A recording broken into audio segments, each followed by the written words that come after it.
श्री कृष्ण जी कहने लगे कि इस भूमंडल पर एक अत्यंत प्रसिद्ध राजा चंद्रहास से पालित अनेक प्रकार के रत्नों से परिपूर्ण कातिका नाम की एक नगरी थी।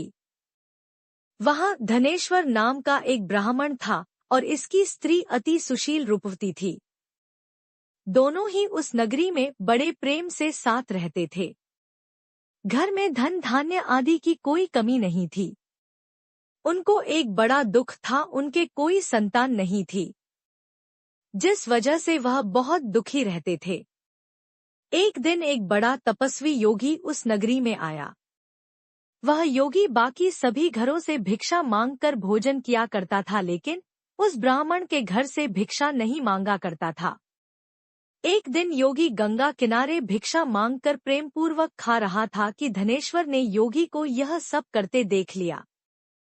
सब कार्य किसी प्रकार से देख लिया। अपनी भिक्षा अनादर से दुखी होकर धनेश्वर योगी से बोले, और सभी घरों से भिक्षा लेते हैं, परंतु मेरे घर की भिक्षा कभी भी नहीं लेते, इसका कारण क्या है? योगी कहने लगा कि आपके धर्म हमें इस बात की आज्ञा नहीं देता है, क्योंकि अभी आप गृहस्थ जीवन में एक सुख से वंचित हैं। आपके घर संतान होने पर मैं आपके घर से भी भिक्षा स्वीकार कर लूंगा। उन्होंने कहा कि जिसे संतान नहीं है उसके घर से भिक्षा लेने से मेरे भी पतित हो जाने का भय है। धनेश्वर यह सब बात सुनकर बहुत दुखी हुआ और हाथ जोड़कर योगी के पैरों पर गिर पड़ा तथा दुखी मन से कहने लगा कि आप मुझे संतान प्राप्ति के उपाय बताएं।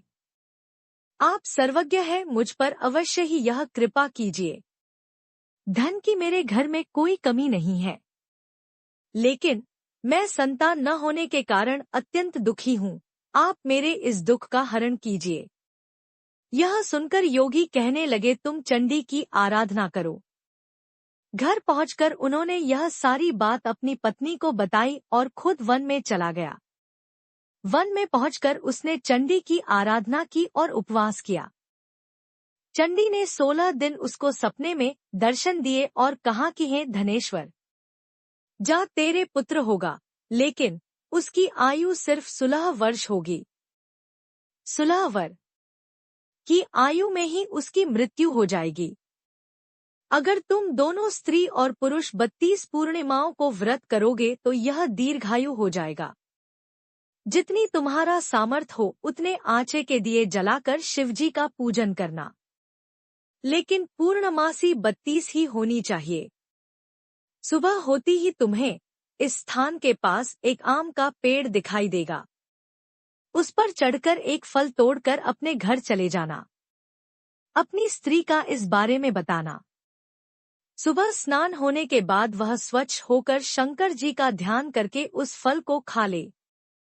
तब शंकर भगवान की कृपा से उसको गर्भ हो जाएगा। जब ब्राह्मण सुबह उठा तो उसे उस स्थान पर आम का पेड़ दिखाई दिया और वह उससे फल तोड़ने के चढ़ा, लेकिन वह पेड़ पर चढ़ नहीं पा रहा था। यह देखकर उसे बड़ी चिंता हुई। उसने भगवान गणेश की उपासना की और कहा, हे दयानिधे, अपने भक्तों के विघ्नों का नाश करके उनके मंगल कार्य को करने वाले, दुष्ट का नाश करने वाले, रिद्धि सिद्धि देने वाले, आप मुझे इतना बल दें कि मैं अपनी मनोकामना पूरी कर सकूं। इसके बाद वह पेड़ से फल तोड़कर अपनी पत्नी के पास पहुंचा। उसकी पत्नी ने अपने पति के कहे अनुसार इस फल को खा लिया और वह गर्भवती हो गई। देवी की कृपा से उसे बहुत सुंदर पुत्र पैदा हुआ। उसका नाम उन्होंने देवीदास रखा। माता पिता के हर्ष और शोक के साथ वह बाल बढ़ने लगा। भगवान की कृपा से बालक बहुत ही सुंदर था, सुशील और पढ़ाई लिखाई में भी बहुत ही निपुण था। दुर्गा जी के कथानुसार उसकी माता से 32 पूर्णमासी का व्रत रखा। जैसे ही 16वां वर्ग लगा, दोनों पति पत्नी बहुत दुखी हुए, कहीं उनके पुत्र की मृत्यु न हो जाए।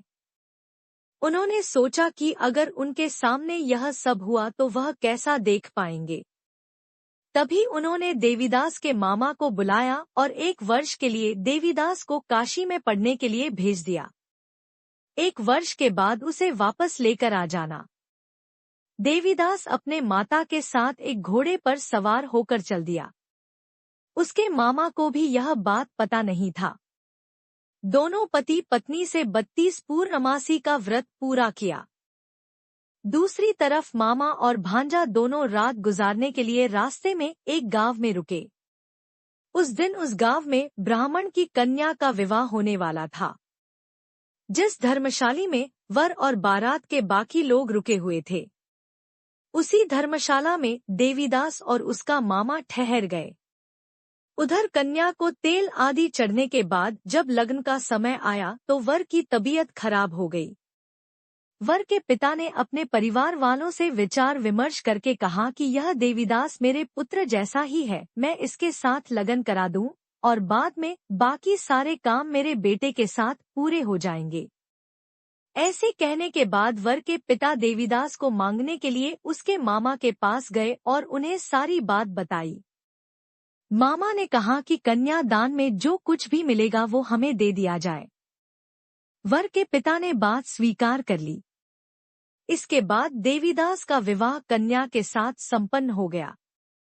इसके बाद वह अपनी पत्नी के साथ भोजन न कर सका और मन में विचार करने लगा कि न जाने यह किसकी पत्नी होगी। यह सोचकर उसकी आंखों में आंसू आ गए। तब वधू ने पूछा कि क्या बात है, आप उदास क्यों हैं? तब उसने सारी बातें पत्नी को बता दी। तब कन्या कहने लगी, यह ब्रह्मा विवाद के विपरीत है। आप ही मेरे पति हैं। मैं आपकी की पत्नी रहूंगी, किसी अन्य की कभी नहीं। तब देवीदास ने कहा, ऐसा मत करिए क्योंकि मेरी आयु बहुत कम है। मेरे बाद आपका क्या होगा? लेकिन उसकी पत्नी नहीं मानी और बोली, स्वामी आप भोजन कीजिए। दोनों रात में सोने के लिए चले गए। सुबह देवीदास ने पत्नी को 4 नगों से जड़ी एक अंगूठी दी और एक रुमाल दिया और बोला कि हे प्रिय, इसे लो और संकेत समझकर स्थिर चित हो जाओ। मेरे मरण और जीवन जानने के लिए एक पुष्प वाटिका बना लो। उसमें सुगंधी वाली एक नव मल्लिका लगा लो। उसको प्रतिदिन जल से सींचा करें और आनंद के साथ खेलो कूदो।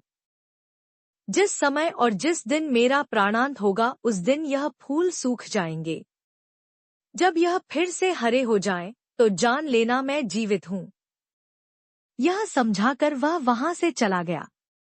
इसके बाद जब वर और बाकी बाराती मंडप में आए तो कन्या ने उसे देखकर कहा कि ये मेरा पति नहीं है। मेरे पति वह है जिनके साथ रात में विवाद हुआ है। इसके साथ मेरा विवाह नहीं हुआ है। अगर यह वही है तो यह बताएं कि मैंने इसके क्या दिया है, साथ ही कन्या दान के समय को आभूषण मिले उन्हें दिखाएं। कन्या की ये सारी बातें सुनकर वह कहने लगा कि मैं यह सब नहीं जानता। इसके बाद सारी बारात भी अपमानित होकर लौट गई। भगवान कृष्ण बोले हैं, माता इस प्रकार देवीदास काशी चला गया। कुछ समय जब बीत गया तो एक सर्प उसको डसने के लिए वहां आया, लेकिन वह उसको काट नहीं पाया क्योंकि उसकी माता ने पहले ही 32 पूर्णिमा का व्रत कर लिए थे। इसके बाद खुद काल वहां पहुंचा। भगवान की कृपा से तभी वहां माता पार्वती और भगवान गणेश आ गए। देवीदास को मूर्छित दशा में देखकर माता पार्वती ने भगवान शिव से प्रार्थना की कि महाराज, इस बालक की माता ने पहले ही 32 पूर्णिमा के व्रत कर लिए हैं, आप इसको प्राण दे। भगवान शिव ने माता पार्वती के कहने पर उसे प्राण दान दे दिया। उधर उसकी पत्नी उसके काल की प्रतीक्षा कर रही थी। उसकी पत्नी ने जाकर देखा कि पुष्प और पत्र दोनों ही नहीं है तो उसको बहुत आश्चर्य हुआ और जब उसने देखा कि पुष्पवाटिका फिर से हरी हो गई तो वह समझ गई कि उसका पति जिंदा हो गया है। इसके बाद वह बहुत ही प्रसन्न होकर अपने पिता से कहने लगी कि मेरे पति जीवित हैं, उनको ढूंढिए। जब 16वां वर्ष व्यतीत हो गया तो देवीदास भी अपने मामा के साथ काशी चल दिया। इधर उसकी पत्नी के परिवार वाले उन्हें ढूंढने के लिए जा ही रहे थे कि उन्होंने देखा कि देवीदास और उसका मामा उधर ही आ रहे थे। उसको देखकर उनके ससुर बहुत प्रसन्न हुए और उसे अपने घर ले आए।